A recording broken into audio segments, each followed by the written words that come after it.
Welcome to the Garage Network podcast. Join us and the occasional special guest as we discuss everything automotive, from fixing cars as a technician, owning an automotive workshop or business, overall work-life balance, and even the occasional laugh. In this episode of TGN Talks, we were joined by both Martin and Dan from Diagnose Dan, as they gave us a bit of a walk through their online portal and sort of really highlighted some key points and things that we're probably not utilizing their portal for. Now, for those of you that have the software, great. You'll probably get a lot out of this and learning how to navigate it a little bit better. For those that are interested, please let us know and we'll put you in touch with either Dan or Martin and they can maybe give you a bit more details on that. Thank you. First, I want to just state why we do things differently, because when you think of TSBs, there's a lot of interpretations of what that can be. It can be a warranty job with a lot of warranty time, or it can be a silver bullet, as it's referred to. What we like to do is we want to address the problems that we see in a big hotline in Europe. We have the largest European help desk for aftermarket workshops. So this means on an average, we get at least 50,000 questions a year that is answered by a professional hotline. And we get a lot of statistics and solutions from this help desk. So if you take an OEM TSB, normally the data they use is what's going wrong with the cars when it's under warranty. They don't have much data outside warranty. So if you look at let's take Audi. I'm a former Audi technician, so this is a very expensive car, but still it's only a 2-year warranty they give. So the TSBs on Audis, they are mainly addressing problems that are happening on the cars within these 2 or 3 years. After that, we know that the real issues are coming. Now we have wires that break, we have soot, we have a lot of other technical problems that are not addressed in the OEM TSBs. So the biggest difference between what we do at DDTSB and the OEM is the relevance for the car. Normally, when a car is, I would say, 1 year or more, we start getting questions in our help desk, and this is where we start creating the TSBs. So if we should say the lifespan of our TSBs, it's from the car is 1 year until it's no longer driving on the roads in Europe. And still we have statistics on the TSBs that we have written in 2006, and they are still read in a lot of also in other countries. What is old here in Europe, in Northern Europe, in Denmark, where we are located, it's probably still running in other countries like the southern part of Europe. So a TSB is still updated also, even though it's created in 2006. If we get new measurements or stuff like that, we update the TSBs. So the TSBs, they don't die in our program, as is in OEM. I don't think they update the TSBs very often there. And I have a little experience on TSBs, because since 2017, my only job is to write the TSBs on all cars, the manufactured TSBs. And then I need to figure out what is necessary to know on the aftermarket side, what is bullshit, if you can say that, and what is something that is actually useful to know. And then I compare this with our solution database on the help desk, and then we create a TSB. So this is the main difference with our technical bulletins. It is a relevance for the cars. If we should open the program, can you see the program now? Yep, absolutely. Yeah. What you do is you select the car initially. You can do this by manual search, or if it's in Europe, we have a license plate lookup for these countries. You can also do a VIN number, but in this case, I just select a manual search. Let's say you have this Sorry, Martin. Volkswagen. Yeah. Sorry to interrupt. Do you know if with the VIN number in Australia, would we get a cross reference? Do you know? Have you tried? It does. No, I It haven't. does. There you go. It does. Yeah, There you perfect. go. Jeff's answered. Perfect. When you have selected the car, if you have a fault code, you go to the bulletins, and here you can search by keywords. It could just take it as a Google. What would you search if it was coolant? You would ask a question about that, or timing belt, or whatever. But the more specific, the better. And the most specific symptom you can have is a fault code. So this is where you need to enter the fault code. I just pick some I know we have. No, we didn't. Sorry. There we go. So now we have one specific TSB matching a fault code like this. We press show document, and this is what we get the most questions on this fault code on the selected car. It has to do with the EVAP system. There is a lot of known good values and also known bad values on how to measure this. So it's not a silver bullet only. We take as many measurements as we know at the time given where we write the TSB. So we put this in a TSB format like this.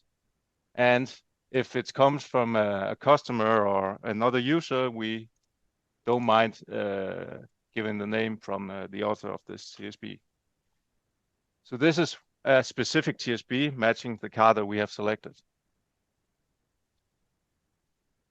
We have a category if you don't know what to search for, if it's maybe you're not a native English speaking, if it's a Spanish speaking country or whatever, the search can be a little challenging. So we have pre-selected categories and symptoms you can select also. Yeah, that's cool. So that's the most obvious thing if you have a fault code. Another part of the program is something that we can see in the help desk is a big help to the user. And this is if you have a error code like this one.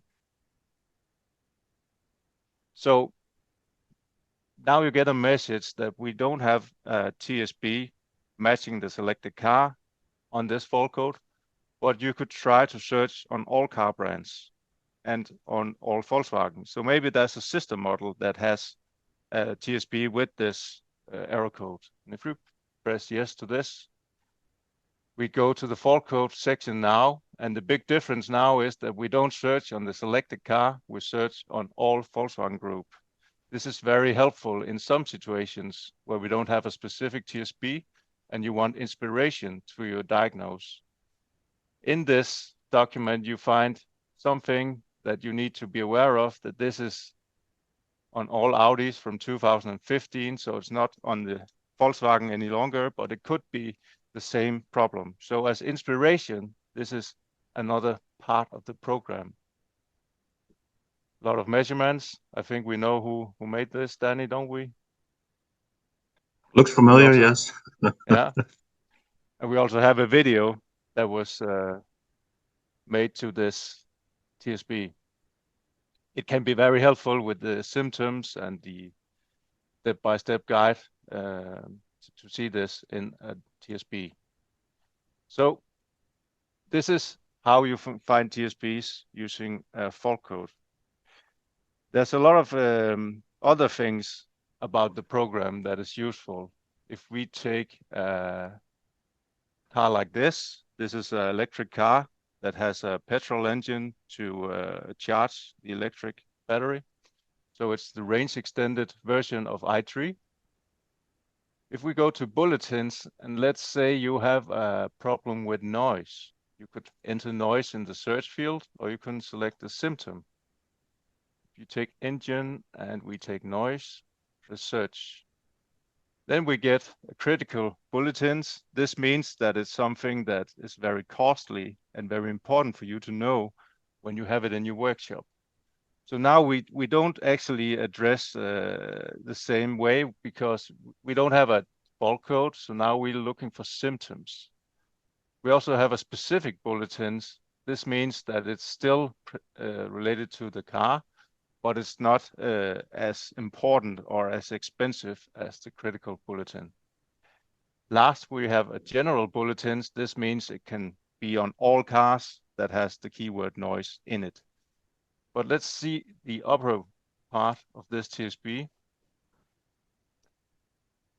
It has fault codes. It could have fault codes, but it's not necessarily. We have a problem with the shaft to the alternator that cracks, and this gives the noise that we were searching for. It also gives symptoms like not drivetrain has errors, and it can also have starting possibilities. And if we can look at the pictures, it's very clear who provided the TSB. He has a link to it. It's a known Ivan Kennis. He's very known in Holland, a good technician. And having information like this is very, very handy, especially when you have the symptoms for this kind of stuff. So the entire program, it is only made to make it easy to find TSBs, regardless if it's a noise symptom, if it's fault codes, if it's fault codes on other cars. So this is why we make it a little different than the OEM. The OEM platforms, most of the OEMs, they are not selling TSBs or having TSBs as their main business or main focus. They are more focused on a technical database, technical data. We are only focused on TSBs in our program. Lastly, I want to show an example of Audi e-tron. Let's say you have this car in at your workshop. It's the first time you see this car and you have to do maintenance job on this. There's not a lot of maintenance on electric cars, but there are still some. If we get questions in our help desk on things related to maintenance, you can always get the answer to them if you select the category maintenance. Press search. Again, we have it listed, critical bulletins, specific bulletins, but the difference between the other two TSBs we just showed is this is not to solve a difficult diagnose job.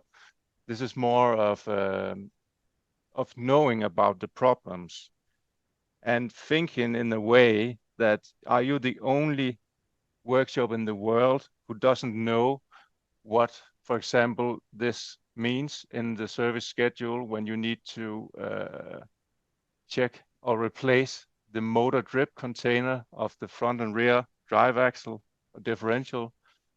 We get so many questions on EVs and new cars on stuff to do on the maintenance schedule that people are not aware of. So instead of us having to answer this in the hotline each day, we make a TSB like this where we explain about what is the purpose of this maintenance check of this coolant cartridge. It's a reservoir located on the rear axle that you need to check. And if there's too much coolant when you empty it, it could mean that you have a damaged rear axle, which is very, very expensive, but also common to fail. And you need to make the customer aware of this, and maybe you need to check it for leakage. There's also a drain hole in the front axle of this car that you need to check if there's a coolant leaking. This doesn't have a cartridge, it's just a drain hole. And then you need to put all of the coolant that you drained from the front and rear axle. You need to measure that and give the exact amount back to the reservoir to the car.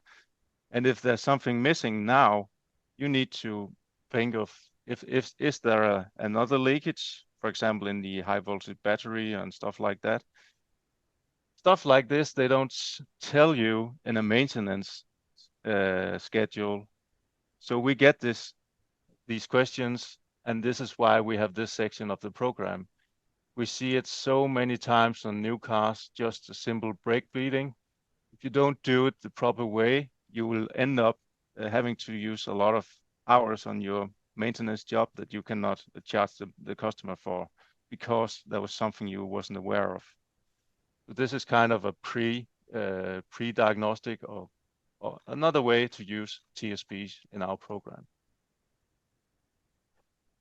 The bulletins, for example, this one, it's a fairly new one.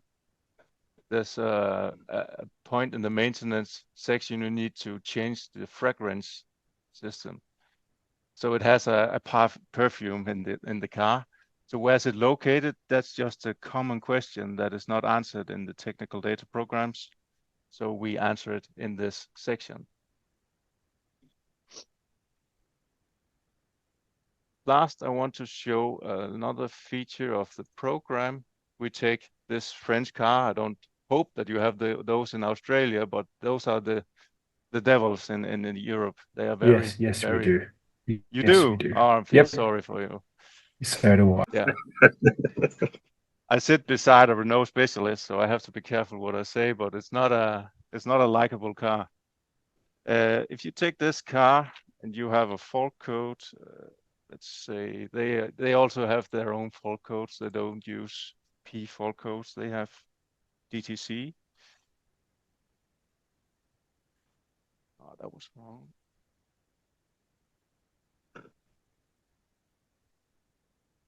Now we have a specific TSB on this car that is very common. That is a burned intake valve. A lot of the times, workshops, they do a cylinder head replacement, or perhaps they repair the valve, but they don't find the real cause of this, which is it burns oil.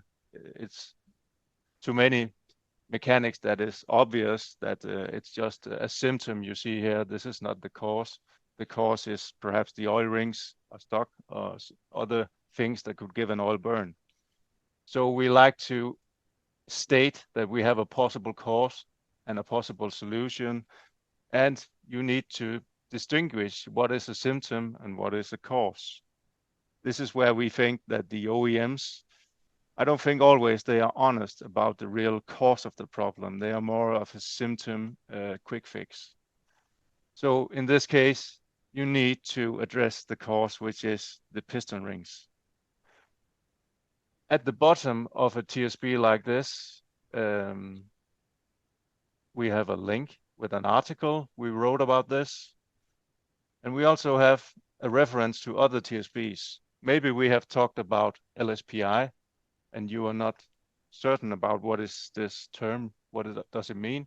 You can do a little self-study here, read pages about what is this and how can we measure it, stuff like this. You could also have a link to other things that we have mentioned in this TSB. This could be the timing chain problem on the same engine.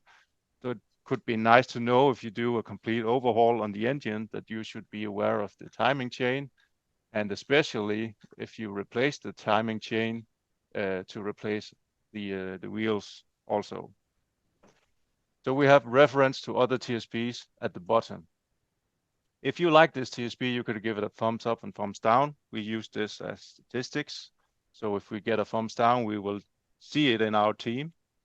We are a team of 8 people writing TSBs. We are 21 in the hotline. We have a division with 6 guys coding cars, remote coding.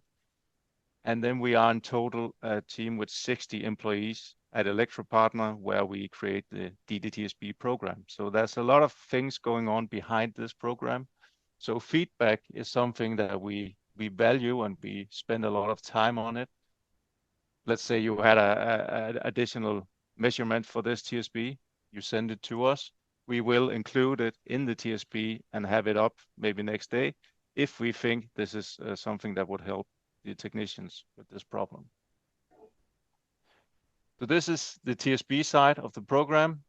We also have a fault code section. And what is happening to fault code is that if we take a brand like Mercedes, we have a lot of specific fault codes. If we take this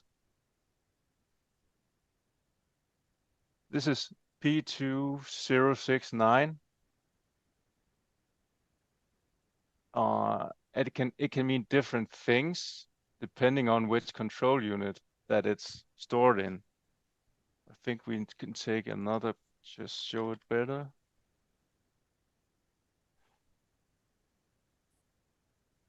This is different explanations of the same fault code. And this is something that is very challenging, especially on the German cars. And we have a footnote, so you need to actually see what is the name of the control unit to find the exact meaning of the fault code. Also, a big challenge on the aftermarket, you can see the list. The list is probably a little long, but that is just something that is giving us a lot of questions when you sell aftermarket scan tools and aftermarket technical data. Is this a problem of the soot particulate sensor, or is it something else, like the ash content in the particulate filter? There's so many questions about a fault code like this. So we need a system like our program that has all the OEM fault codes listed in a way that we can read this. We have more than 400,000 fault codes in the database. I have not found any database that has more. So I think we are the biggest database of fault codes available.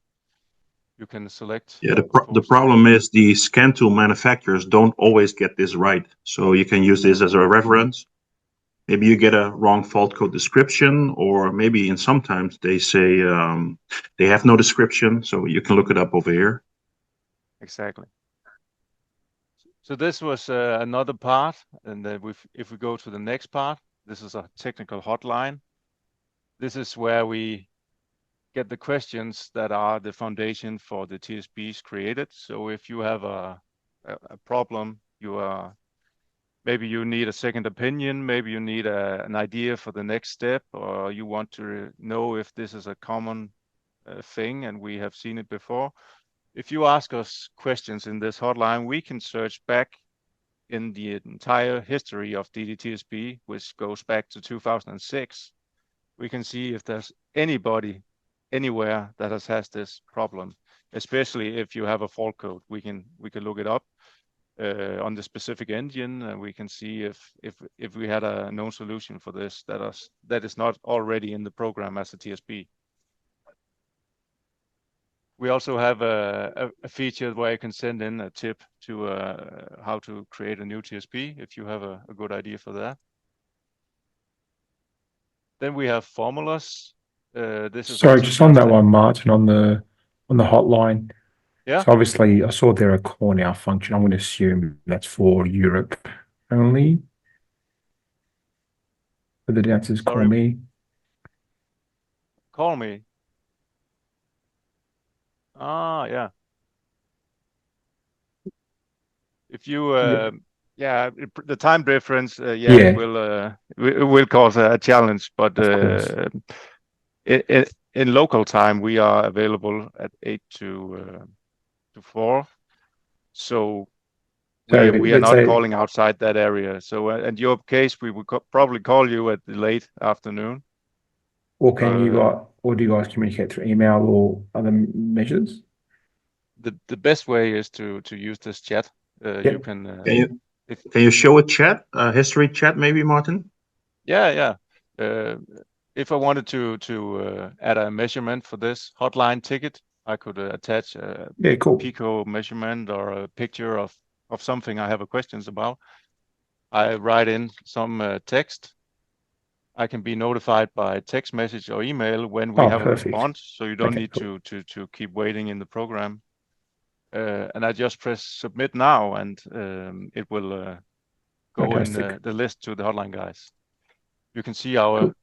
I think I have a rare or strange because I only test, but the chat system will look something. You can see the green one is the user, and the blue one is the hotline. So you can have a complete chat history here on all your questions. Yeah.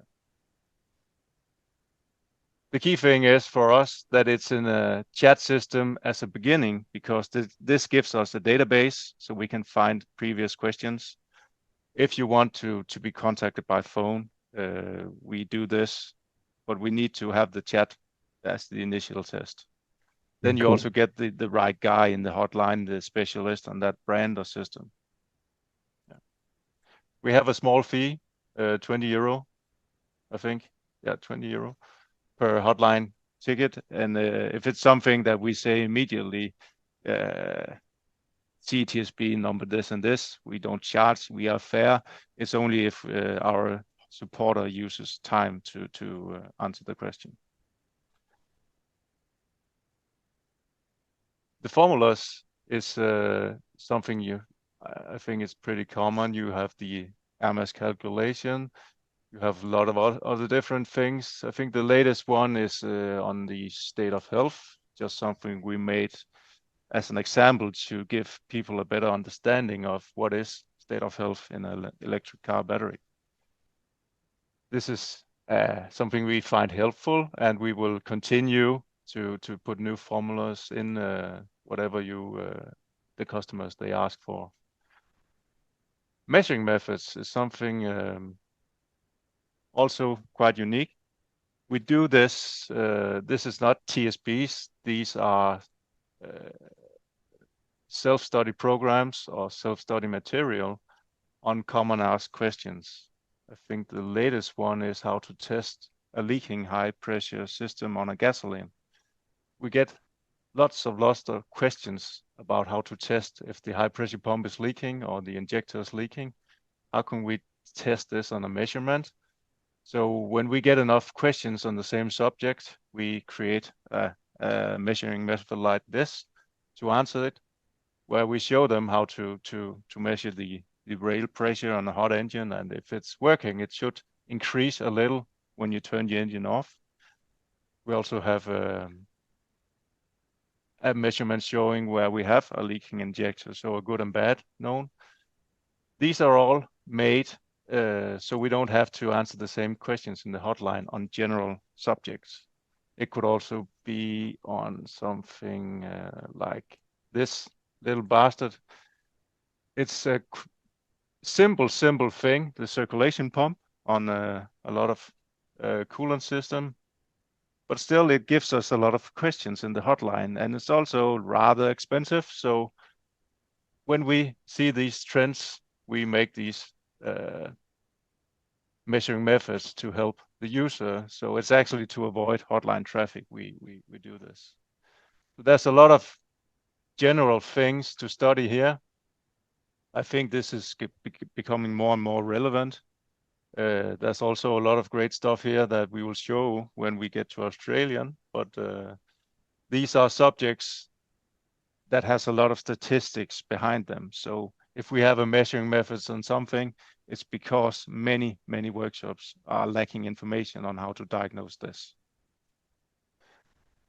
And last part, which is probably our favorite part, is a YouTuber. Would you explain about this? Start of the program, Danny?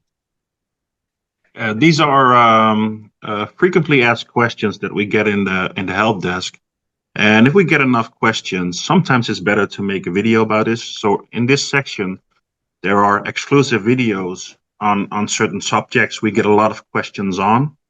And we know that technicians hate reading and they prefer watching a picture or a video. And that's also what you see in our bulletins. So if you compare our bulletins to the ones from the manufacturer, the other day I had to go into the TSB system of Mercedes. And first of all, the TSB was very hard to find.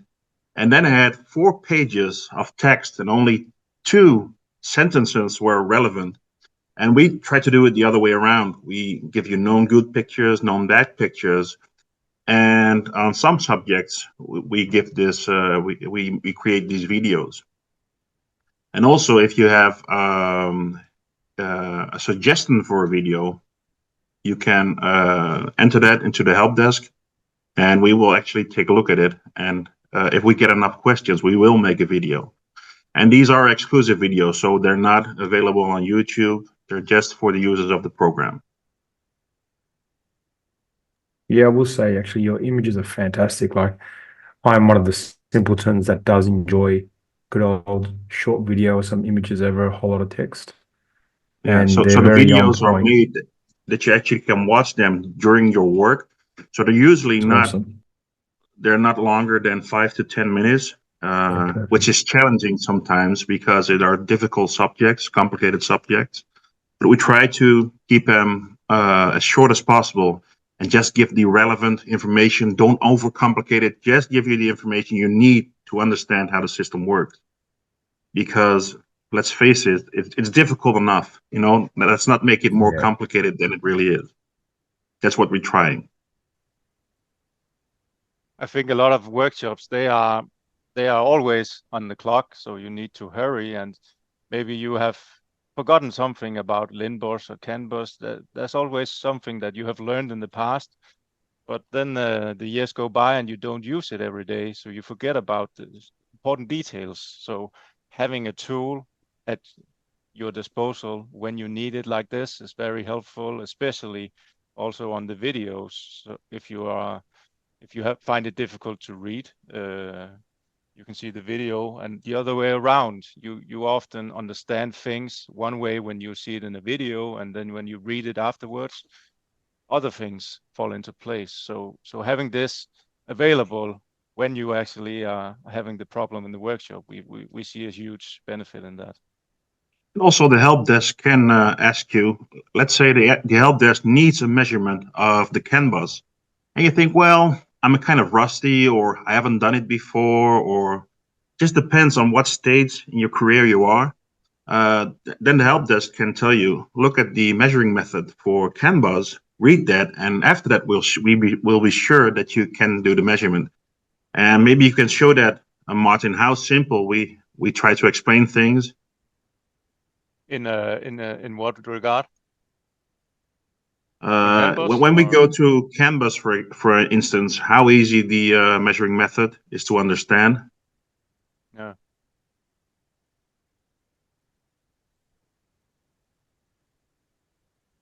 So now we have a network with a gateway and the topology of that. And again, this is not a replacement for any live training or anything. This is just something to refresh your mind on things you have learned in the past. And this is based on the questions that we see the most commonly technicians they forget about during the troubleshooting. And again, with a video reference, we have a lot of video references. YouTube is of course a big place, and there's a lot of great videos out there that deserves a place in our TSBs. So we also include that part in the program. Yeah. That's awesome. I've been using this for about 2 years or so with DDTSB, and I've never really looked in this side. I always punch in the fault codes, I'm normally getting a bit stressed with cars, and but no, that's fantastic. As I say, I've never really looked in that side. That's brilliant. Most people have no idea how much we have in the program. It's not just known fixes and known issues. It's a lot more than that, and you just have to use it. And we invest a lot of time in that, and we always keep updating it, making new measuring methods, and we're always trying to look ahead. So we know that when EVs come into the workshop and they use heat pumps, that even the most simple thing like changing the refrigerant can be a challenge. So we see this coming. So we also make measuring methods for that. So we're always trying to stay ahead and adding new things that might be relevant now or in the future. Yeah, now that you mentioned the EVs, we get a lot of questions on Tesla. This is of course not a surprise, but especially one of our main markets are Norway, which of course is very big on electric cars. And Tesla, they do things their own way. So the questions that we get think we have some maintenance TSBs on those. Let me check. Just a lot of things on Tesla. The service mode, it does so many great things in the car that you actually don't need a diagnostic tool, but you just need to know the procedure, how to use the inside of the iPad in the Tesla, and then you can do the procedure. So we get a lot of attention and requests on Tesla at the moment, and we are mostly of them. They actually show something in the screen that you do on the car. This is a new way of thinking, and we think the same will happen to other electric cars, because Tesla, they don't have the aftermarket capabilities to repair all the cars they are selling. So in my opinion, what they have done by doing this this part that you don't need a diagnostic tool, it's brilliant, because it solved the problem with too few aftermarket workshops available. So now everybody can do the repair. They don't need much special tool to repair Tesla. You just need to know the procedure, which we cover here. So that's a new way of thinking about TSBs, just these procedures for normal maintenance sections, or just a replacement of a headlamp. That's a new angle, and we can see the Chinese, we expect them to do similar like this in the future. It's a cool resource. I would have never thought to check for service methods on this. It's really cool. That's really cool. So if you look at it, it's actually quite simple. But if you don't have this information, and believe me, it's hard to find, you can imagine how long you could be trying to reset your TPMS or whatever on a Tesla. It can take you an hour if you don't know. And we try to prevent that, because your time is precious enough as it is. And of course, your shop needs to stay competitive. So this will save you time and eventually money and stress, of course. Searching through that menu for an hour can stress you out, right? Yeah. I really think people don't just use it as a data source. I love the DDTSB for when you feel like you're sort of in the corner, and I just find it so handy. And it's like having a master technician. It's like having a Diagnose Dan and a Martin sort of either side of you. I think it's really good. Yeah, it's basically tapping into the knowledge of thousands of technicians. That's what it is. Imagine you get a Mercedes into your workshop, but you never work on Mercedes, and you got this strange fault, and eventually you will be able to solve it, but it takes you 4 hours. And then your friend walks into your workshop and he says, "What fault did you have?" And you tell him, and he said, "Oh, was it a broken wire near the battery box again?" And you think, I wished he walked in to the shop 4 hours ago. Where were you 4 hours time. ago? And DDTSB is that friend. That's what it is. So it can save you a lot of time, and it is. We get a lot of feedback from our customers, and don't take our word for it. Just ask the people who use it, and it will save you a lot of time. And it will also make you understand, because we don't only keep the symptoms, but in most cases, if we know also the root cause, so now you understand why this is happening, and you can try to prevent it from happening, because that's less expensive. Huge factor. That's a big difference as well. Yeah, having the root problem solved. Absolutely. That's probably the thing closest to my heart, is that it's not about the silver bullet. It's about how do we measure if this is what it's normally is.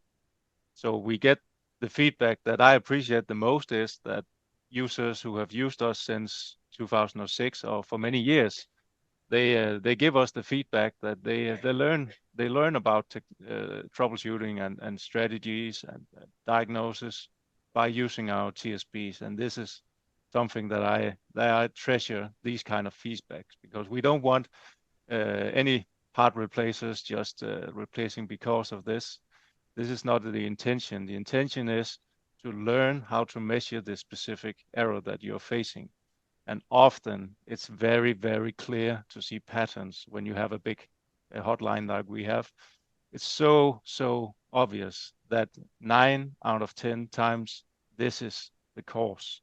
Sometimes it's a little more challenging to diagnose than others, especially with intermittent faults. But just knowing how to provoke the fault, that's a big help. And when you can provoke the fault, and you can perhaps study or measure it, how to diagnose this fault, then you also have a complete, what I would say, a good explanation to give to the customers with the relevant and the right measurements to charge in your workshop bill at the end, which is what it's all about. We need to be able to pay for our subscriptions and time and tools, and we can do that by having the right diagnostic steps in our workshops that is visible to the customer. We set it up that finding a bulletin is that easy. As Martin has showed you, it will probably take you 30 seconds. If there's nothing in there, you just wasted 30 seconds, right? But if there's something in there that could probably save you a few hours or a lot of time. And I think that searching or looking up TSB should be part of your diagnostic routine, because there's nothing wasted, right? I mean, if it is our TSBs or the OE TSBs, if there is a TSB, then you could save a lot of time. And if there isn't, then you justify investing your precious time, because time is precious. You only got a few hours a day, so make the most of it. So on that one, Dan, Yeah. how early on would you look for a TSB on a vehicle? If you, let's say you come in and it's got a fault code in there. Well, it really depends. If it's something that I know from the top of my mind, you know, if it's a brand that I'm not familiar with, it would probably be my first step. Just checking it will take you 30 seconds. If it's not in there, it's probably not common. Okay. But do remember that this database is built upon cars we see on the roads in Europe, the cars we get the questions on. So if you're in a different part of the world, it really depends on what your car park looks like. That's the only difference. Remember that all the cars, they are made with high precision. Every car is supposed to be exactly the same. So that's good to know, because that means that most of the time, exactly the same thing fails. They're all the same, those cars. The only difference is the circumstances. So you might see other things in Scandinavia, where it's usually a little bit colder than in the southern part of Europe, but basically they're all the same. Yeah, of course. That's why you sit on common faults on certain manufacturers, certain brands, certain models. Yeah. That was very cool. Thanks for that walkthrough. I didn't realize how much more information was in there, to be honest. Yeah, no, I agree. It's I've definitely picked up a few bits. I'll probably log in after we finish this just to remind myself. But you know, we're normally under the pump and like, shit, do you know what? I can't find it, and typing away, and you know, it's not all like anything in life. You know, it's not always silver bullets, but it can certainly help you get in the right direction when you've exhausted your diagnostic path. We're not all born diagnosed Dans. Some of us have got to bang our heads a little bit more. Yeah, and we will never tell you to replace a part. We will always tell you to do some checks first before you condemn the part. So it can be a silver bullet in the end, but we never tell you replace this because we see this in the data. We tell you check this because we have seen that the fault is there a lot of time. So you can see it as a silver bullet, but it really isn't. No, it's just a direction. Just like a scan tool gives you a direction, you know, a fault code can give you direction. So does a TSB. Check that first because it's most common on that vehicle. If you check that and you rule that out, now go, you know, ahead with your diagnostic routine. But 9 out of 10 times you will probably find it in that area. I wouldn't call it. I think it's unfair to call it a silver bullet because of the information that you provide. I I looked at a car recently, and I ended up having to just walk away from it, and I sat down with the coffee, and I pulled up my laptop straight on the DD-TSB, and the information it gave me, it was a recoil circuit on I can't remember what car it was now. And look, the testing procedure was really good. It really made me narrow down. I could have shotgunned a recoil on it, but I say it was a Hyundai Alloy. it was a Hyundai Alloy. Yeah, it was a Hyundai Alloy, and that was. I'm just trying to remember now. That was a while ago. But that fixed with no parts? I was fixing their parts. That's fixing no parts. That's But look, that's so that was with with the help of DD-TSB, but it'd have been very easy. I saw it there. There was a picture of a recoil, and I'm like, do we just throw a recoil on it? Do we price one up? But no, we went a bit further. And what was the fix on that, Costa? I can't even remember. Missing fuse. There was We're not going back. That was missing a few. Yeah, it was missing. Yeah, that's another story. But yeah, awesome. But how is that a common issue? That is not a common issue. From a car that all I did was wash the car. That's all I did. But exactly. But this car did have a common fault with the recoil and the immobilizer module, and that was all on and the information that I got, because finding that information in Australia is we can do it, but it was quite confusing for me anyway. And looking at the test procedure on DD-TSB made me question: do we shotgun these parts? And I'm not going to say I'm the brains of Britain, but I always want to try. Does it really need this part? And we didn't. We're just a bit more investigating. I think it was about an hour and a half from a dead car to a fixed car, utilizing the information, and part of that information was DD-TSB. So I think that was brilliant. Yeah, without a TSB, you have to start over every time. Yeah. Every time again, you have to start from scratch.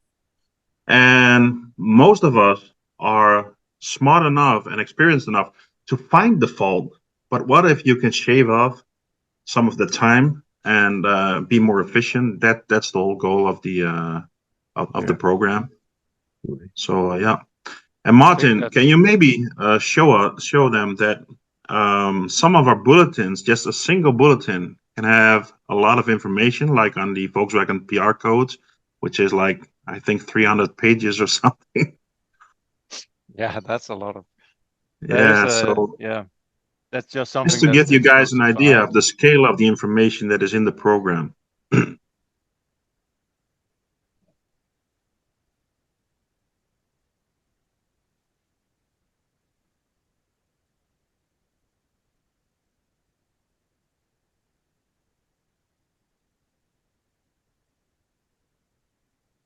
Give me a PR code, Danny.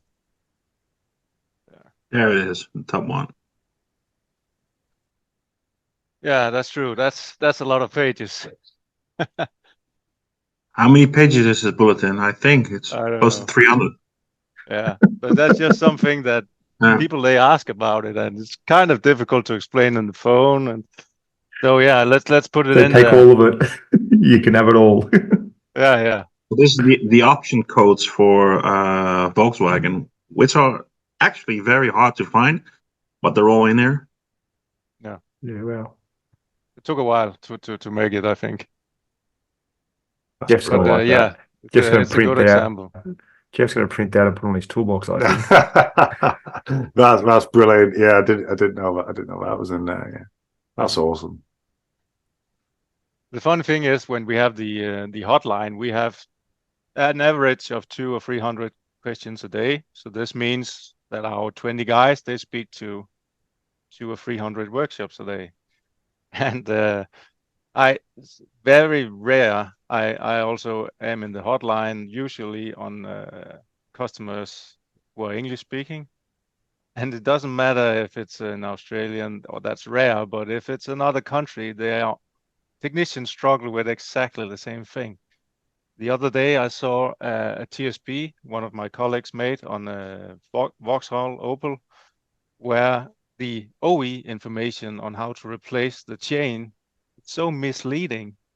And then we took a scan in the previous hotline cases, and we could see it was very, very obvious that all of the technicians who were asking questions about this chain replacement, they did it wrong. So this is another angle that we make. You won't find an OEM TSB that don't mount it the wrong way. But we get so many feedbacks from technicians, good technicians, who struggle to see how to do this the right way. So we also have TSBs on this, trying to prevent them from making the same mistake as everybody is doing.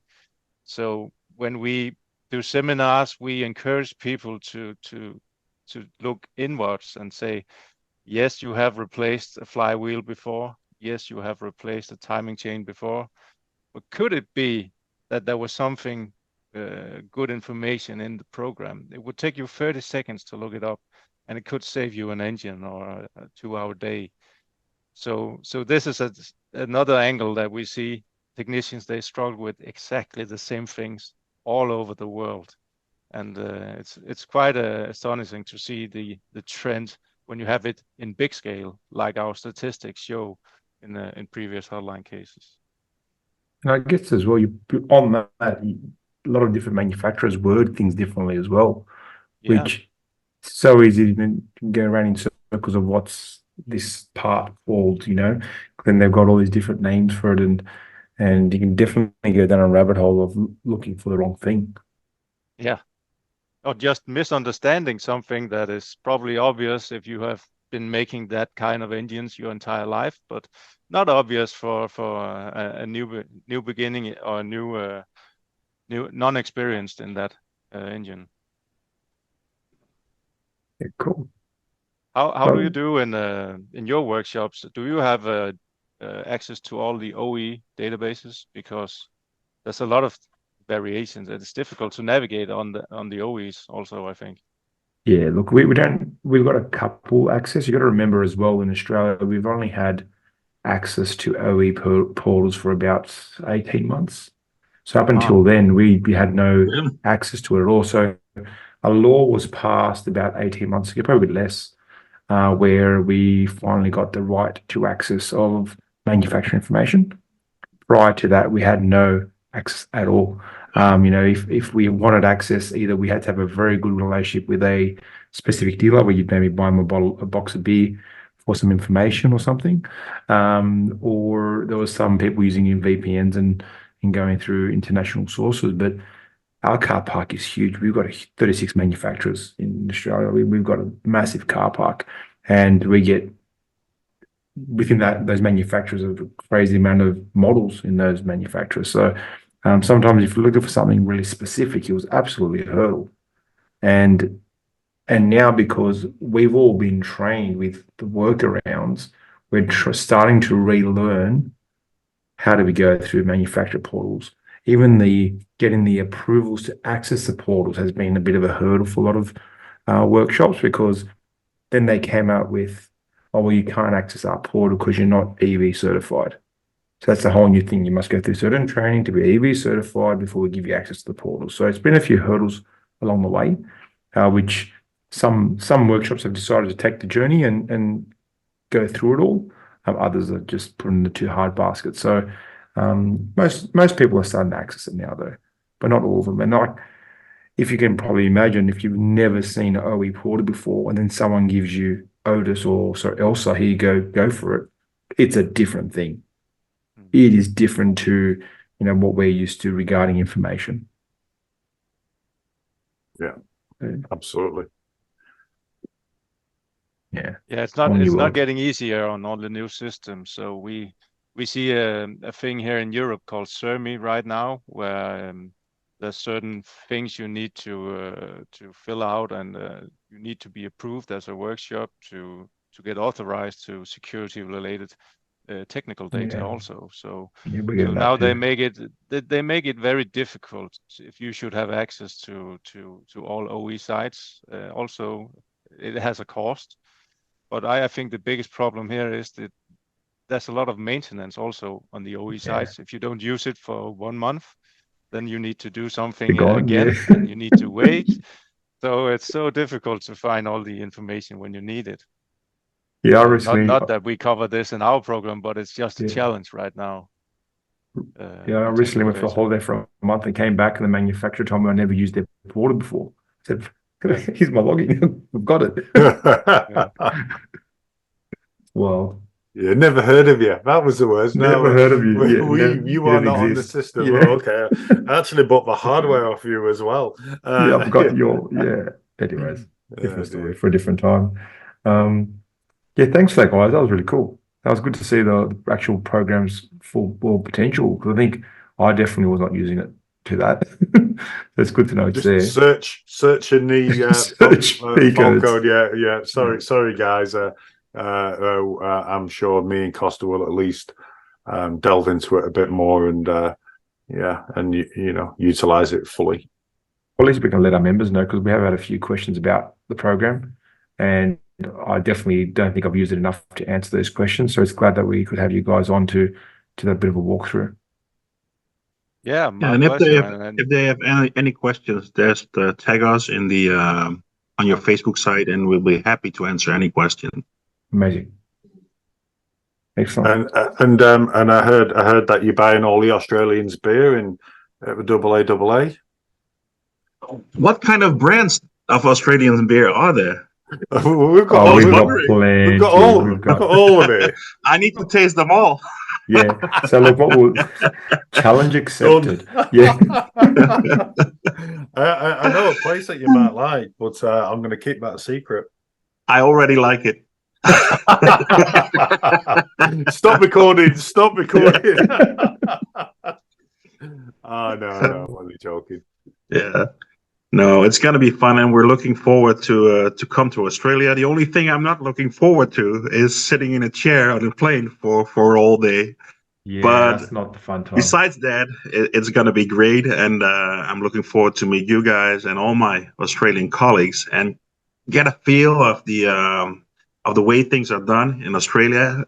Is it really different, or do we have more in common? I'm really looking forward to that and meet people and chat with them, and of course present our training over there. We're really excited. Yeah, it's going to be fun. It's going to be a fun time. Likewise. Yeah, it will be. Absolutely. Martin's not so excited. I'm just thinking about Danny and sharing of Danny in the bar. And, Martin, don't tell him the secret, because Dan turned up late. So don't tell him the secret that we all know. Yeah. No, I won't. Don't tell him the secret. Yeah. No. But Martin is a strange guy. He falls asleep. He falls asleep before he hits the bed. And the skill. And he's sleeping with his earplugs in, listening to the music. Maybe there's something to do with my snoring, I guess. That's not snoring, that's noise. Yeah. And then even though you have been talking all day from the morning to the evening, late night, and he still, when we go in our rooms, he still talks and talks and talks and talks. So I just have to fall asleep. Yeah, the last time they have evacuated the whole hotel because they thought it was a bear in the hotel. That was me snoring. Don't forget to join our private Facebook page if you are an automotive technician, and also subscribe to our YouTube and our podcast channel. They are all called The Garage Network. Thanks, guys, and see you next time.